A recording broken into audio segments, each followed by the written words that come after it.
I have a question. What you're looking at here is a pitching staff for one of the teams in the upcoming World Baseball Classic, where countries put together the best team possible to represent the nation. What I've done is blacked out the names and faces of all the pitchers, and I've only highlighted their birthplace. So obviously looking at this, it's USA everywhere, but there's a couple of curveballs thrown in. You have 2 Italy and 1 San Marino.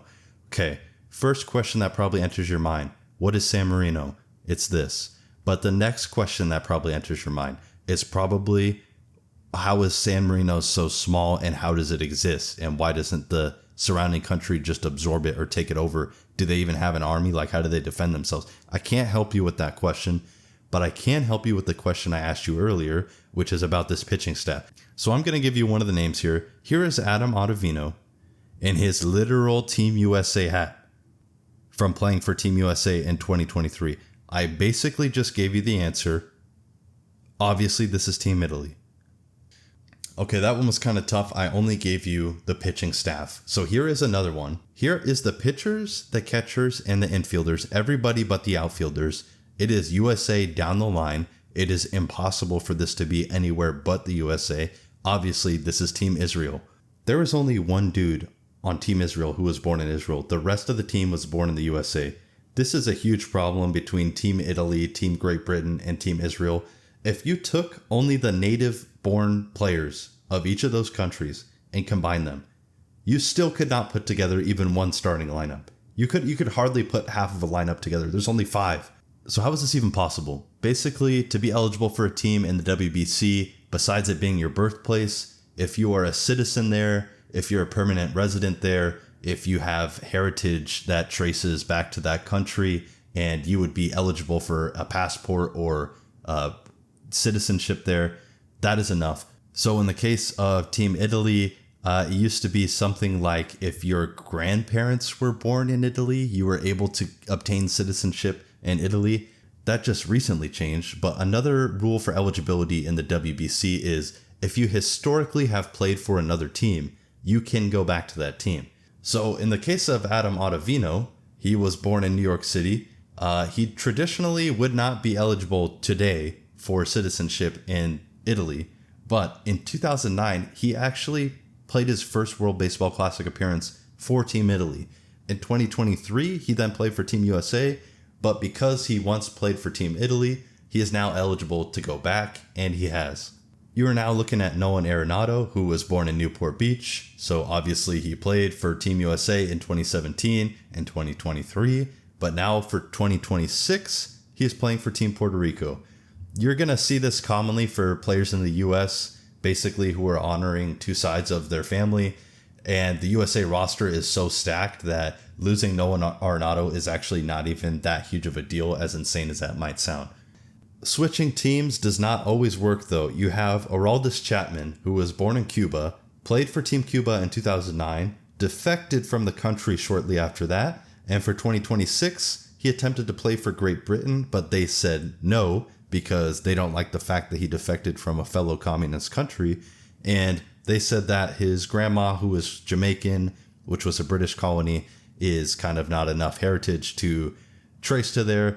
But the strangest case, without a doubt, goes to Marcus Stroman, who was born in New York City and in 2017 played for Team USA. He won the WBC MVP that year when USA won gold.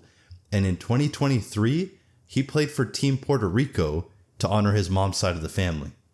And if this article is to be believed, which is actually a very massive if, but if it is, Marcus Stroman attempted to then change to Team Israel for the year 2026 because Puerto Rico did not show any interest in him. This did not end up happening, and it may have been a complete lie from the get-go, but I think everybody would have liked to have seen that. Overall, there's been 8 players in the history of the WBC who have switched teams. Adam Ottavino has a distinction of going from one team to another and then back to the original team.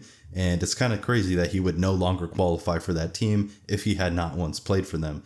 And then there's Thiago da Silva, who besides having a sweet name, actually played for Team Italy 3 times in a row and is now playing for Team Brazil in this year's WBC. I would just like to point out that this guy's longevity is insane. 2009 to 2026. Respect. And He also attempted to play for Team Italy in 2023. I don't know what happened. He is part of the roster, but he never played any games.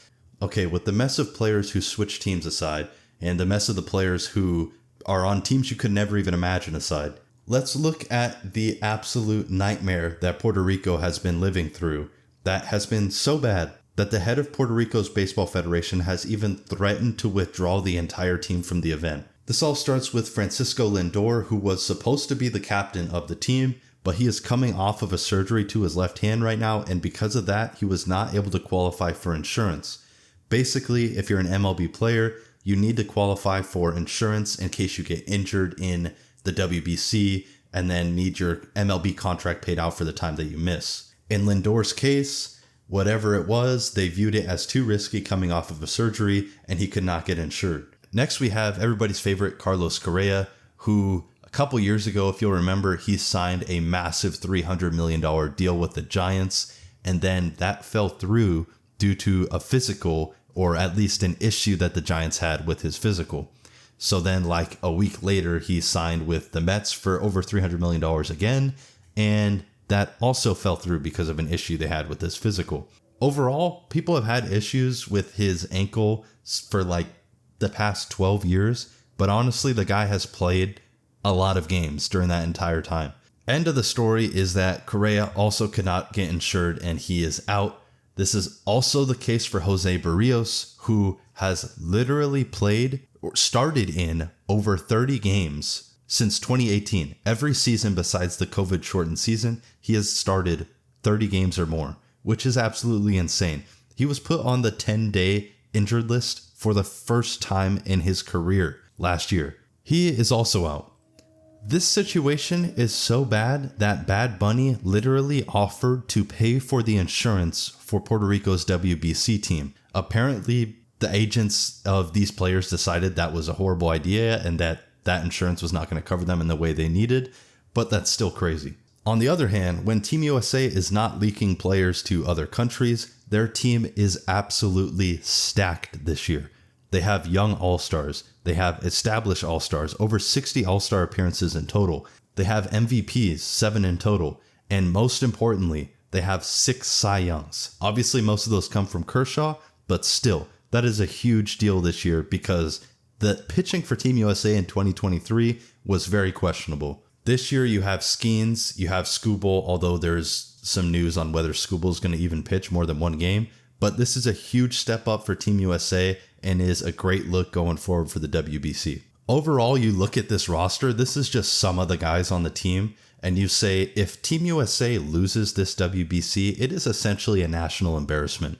So yes, at first glance, some of these WBC rosters might look like a mess, whether it's players switching teams, players being on teams you wouldn't imagine them being on, in the case of Puerto Rico, not being able to put together the team you should be able to, or some teams look weak on paper and they actually are weak in practice too, and they're going to do very poorly. But at the end of the day, just be happy that Team USA is going to win the WBC this year. And if they don't, we can just stop the other teams from entering the country and win.